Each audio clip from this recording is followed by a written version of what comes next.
Hello, everyone. Let's just wait a few more seconds to populate our streams. Welcome, welcome. Thanks for being here. All right, everybody, welcome to Moment of Clarity. Believe it or not, despite what the mainstream media says, there is other news going on right now around the world. And in fact, a lot of it is really fucking important. There's a lot of news that is not just Joe Biden and Donald Trump. Let's take, for instance, what I'm going to be covering in this episode of Moment of Clarity, the fact that we've yet again been lied into war. New evidence and new information has come forward as to the lies that have gotten us involved in Syria, that have helped destroy their civilization, which I'm sure they're very thankful for. You know, I'm sure we'll be getting the Hallmark greeting card sent to America at any moment now saying, thanks for destroying all of our buildings and infrastructure. We really appreciate it. Thanks for the sanctions that make it so that we have electricity for 2 hours a day or whatever the fuck. Our sanctions are crushing to them, but of course it's not just sanctions. We're also bombing. We've also have soldiers over there. And the mainstream media has not covered a lot of it. They've also very much not covered the fact that the lies we were told to get into Syria have now been debunked. And so what I want to talk about in this Moment of Clarity is the recent testimony to the UN just a few days ago by the Gray Zone's Aaron Mate. You might have heard the Gray Zone, me mention the Gray Zone before. They do great reporting. They do great work, which is why they are attacked by the mainstream media. They're also attacked by Wikipedia. Wikipedia has gone above and beyond to make sure that Gray Zone has, tarnishes on, various ways to tarnish their record and try and call them not a legitimate source. And it's all horseshit. It's because they reveal the lies of our empire. And there are plenty of lies of our empire to go around. But this one has to do with Syria, has to do with the lies that have led us into Syria. And the Gray Zone helped report that. Aaron Mate now works for the Gray Zone. He's previously with Democracy Now!, previously with The Real News, great journalist. He was asked by the UN Security Council to speak. Obviously, they're doing the meetings virtually during the pandemic. And he was asked to speak on the issue of the OPCW and their reports about the Syria chemical attack in Douma. Now, you may recall that we used that chemical attack as our reasoning for why we had to bomb, why we had to attack Syria, why we had to keep funding the moderate rebels, which don't actually exist, which many of them were connected to al-Nusra and various al-Qaeda affiliates. But we called them moderate. If beheading is how exactly do you view beheading as moderate? Well, we left the rest of the body there. Hey, that's moderate, right? We didn't cut the whole thing off, just the head. So Aaron Mate has become somewhat of an expert on what's going on with the OPCW, which is the Organization for the Prohibition of Chemical Weapons. They're kind of the be-all and end-all of intergovernmental, international panels or organizations that decide whether chemical weapons are used, decide whether countries have stockpiles of chemical weapons, and they're supposed to be unbiased. That's kind of the idea. That's why it's not called, America's Chemical Weapon Organization, because then you have a national bias. So the idea behind the OPCW is that it's not biased. And some very shady things happened with their reporting on the chemical attack in Douma, the supposed chemical attack in Douma. And so I'm going to read this. I'm going to play a clip of Aaron in a second here, speaking to the UN Security Council. But I also wanted to, read something here from the Gray Zone. 1 second while I pull it up. Okay, so this is the Gray Zone article on Aaron testifying to the UN Security Council. Veteran OPCW inspectors who investigated an alleged chemical attack in Douma, Syria in April 2018 say that their probe was censored and manipulated. Under direct U.S. government pressure, the OPCW concealed evidence that pointed to the incident being staged on the ground and instead released a report that suggested Syrian government culpability. The allegation against Syria led to the bombing of Syria by the U.S., France, and the UK just days after the alleged Douma incident. So most of you probably remember this, that this was what we used. This is what we used to justify some of our attacking of Syria. I mean, we were already attacking them in a variety of ways, but remember, it was started under Obama, the famous red line. If Syria uses chemical weapons, it's a red line that will require us to go in there and destroy their country. That's because that's what we're really good at. We're really good at. It's like if a China shop was getting robbed and they were like, let's bring this bull in because this bull is going to help us. And then you invite the bull into the China shop, and lo and behold, it doesn't really help with the robbery. It just destroys everything in sight. That's kind of what we are. So we'd already, had that Obama red line, the chemical attack, and then they started saying that Syria was, Assad was using chemical weapons, which made no sense for him to do that because he was already winning the war against the rebels. He was already bombing people. I mean, that's what is often done in war, is bombing people.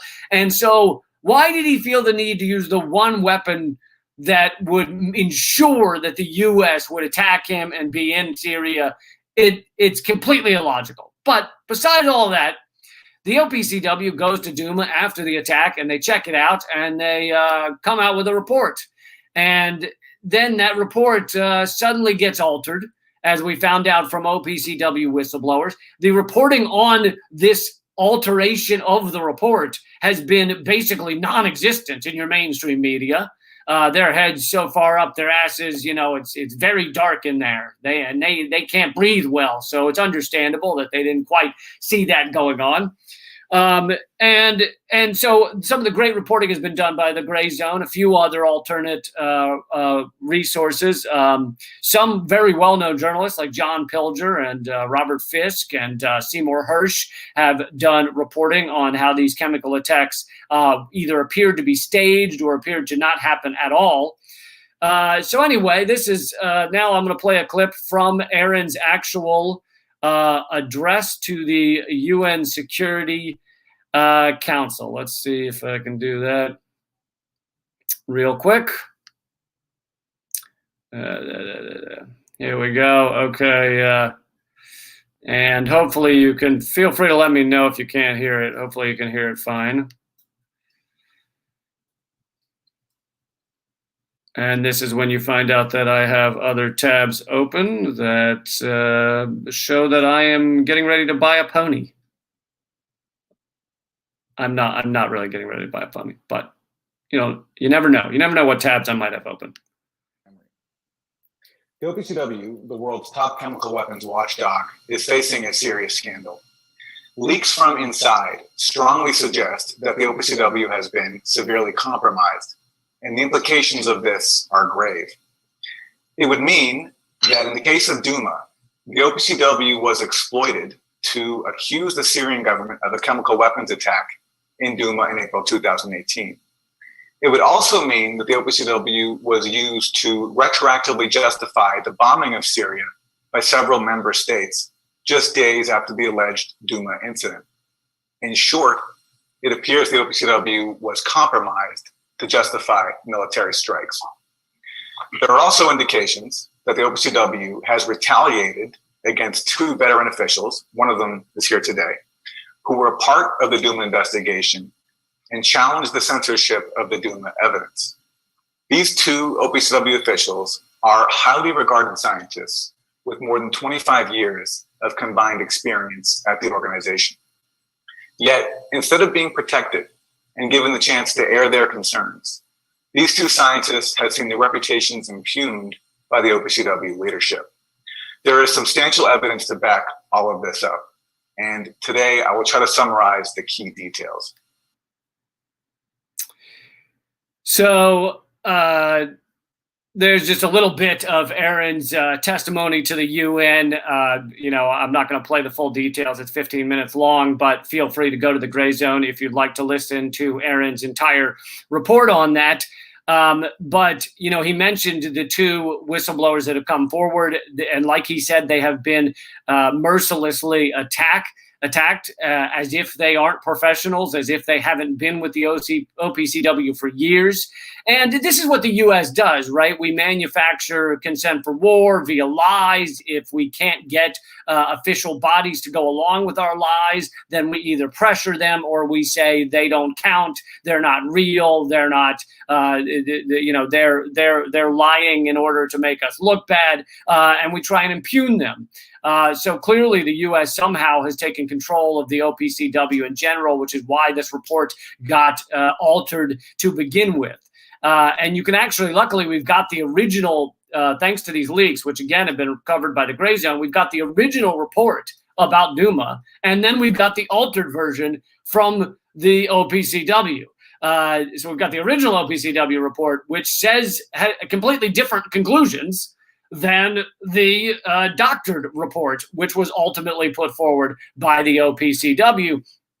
And I think one of the biggest points here is, where is the mainstream media? This is a massive scandal, a scandal of a kind that is just incredible. I mean, it's on the level of WMD in Iraq in terms of what it ultimately justified, supposedly, which was our attack on Syria, our destruction of Syrian society, so that causing a massive refugee crisis that the mainstream media has talked about, right? They talk about the refugee crisis. They show that the little boy, the dead on the shores, where after drowning from trying to escape with his family, right? And Hillary Clinton said, "Oh, your heart breaks for that little boy," and all these things. Well, we helped create that. We helped do that. We have propped up and trained and funded these so-called moderate rebels so that a war could continue in Syria for as long as possible. And it served our purposes. Our purposes in Syria, they say, oh, we haven't won in Syria, or what does winning look like in Syria? But our real goal was to just make sure that Syria is close to a failed state. It was just to destroy that area, both because of a pipeline that we didn't want going through there, and because of we don't want any strong nations that are outside of our control, which is also why we hate Iran. The strong nations in the Middle East that are outside of our control and outside of our central banking system. Syria is outside of our petrodollar. That's why we've gone after Iraq and Libya, and we're trying to go after Iran and Syria. You go down the list. And so here we are with evidence, irrefutable proof, including whistleblowers, including leaked documents, saying that the American people and the world were lied to about the justification for that attack. At the very least, that's a massive news story. Even if you want to have your little stupid CNN panels where one side says, oh, this is horrible, and the other side says, it's fake news. Even if you wanted to have your crap panel on CNN, it should still be a story. It's still a scandal. But no, they don't even mention it. Not even required to mention that we were completely lied into war yet again, as we were in Iraq, as we were in Libya, as we were in Afghanistan, as we were in Vietnam, as we were in Korea. Just about every war America has been involved in is surrounded lies and misinformation and propaganda. So yet again, we're seeing that. And how sad is it that the only outlet you can find that's really doing extensive coverage is the Gray Zone? I mean, I think the Gray Zone's wonderful, but wouldn't it be great to see this on the mainstream airwaves? I think it's just pathetic that is the only place. I think the Gray Zone does amazing work, but these stories should not only be for the Gray Zone. They should not only be for the Aaron Mates and the Max Blumenthals and the Ben Nortons at the Gray Zone. They should be covered fucking everywhere, because this is crucial. All right, so if you want more of the nitty-gritty details of what went on in Douma, you can definitely go check out that Gray Zone article. Something unrelated that I wanted to tell you guys about, which is huge news, and I think many of you are going to be excited about this, is Peter Joseph has just today, after a long 5-year wait in which he's been working his ass off, released Inner Reflections, his new film. For those who don't know, Peter Joseph is the creator of the Zeitgeist movement and the Zeitgeist films. He's also put out multiple books. He's done incredible work. Culture in Decline was another video series he created. And he now has, I think it's his first scripted film, as opposed to documentary style. And it's called Inner Reflections, INTERR Afflections. EFLECTIONS. And you can find it on Vimeo. It doesn't have an easy link, so you can either search for Inner Reflections, and then you got to make sure and click the thing on the side that says on demand, because it'll just show you the videos responses to your search. You got to click on demand to find it. But maybe probably the easier way to find it is to go to my Twitter, which is @LeeCamp. I just posted the link, so you can check out Inner Reflections by just clicking on that link. @LeeCamp on Twitter. Also, of course, Peter Joseph has tweeted it out as well. He's @ZeitgeistFilm on Twitter. Most of you know, but the Zeitgeist movement is a ridiculously in-depth and impressive critical analysis of capitalism that shows how it is destroying our world, how it is creating war, and how peace will never happen under capitalism. It's actually, the economic system is designed to create war over resources and false scarcity. We don't actually live in a world now where scarcity should be a thing. We could live in a world where everyone has food and shelter and clothing and a life that is not troubled or destitute, and we're not all wage slaves at jobs we fucking hate. So, the critical analysis of capitalism that is done with Zeitgeist is really impressive. I mean, even if you want to debate it, at least you should check it out, because it's phenomenally in depth and well researched. But this is not, the film though is not about, I mean, it is about economics, but it's not about economics. You know what I'm saying? It's a very interesting and enjoyable. I mean, it looks like a big budget film. It's very impressive. And I think that anyone could watch it. You don't have to have an interest in how capitalism is destroying our world, or how we live in a world of false scarcity, or how money is debt the moment it's created. You don't have to think, oh, I love those things. Wow, how entertaining. I love to have parties where I just talk with strangers about how money is debt. No, that's not exactly what this is. So you should check this out. It's enjoyable. It's funny at times. It looks like a big budget film, even though it was made almost entirely by Peter Joseph and obviously the actors. But what he's done is truly incredible. So highly recommend it. You can grab I'll try and put the link in the description, but also you can grab it @LeeCamp, my Twitter. I just tweeted it out. Please share it. Please let everybody know. Inner Reflections, check it out. And these videos, I do these every single day, except sometimes. It's really more every single weekday, except sometimes.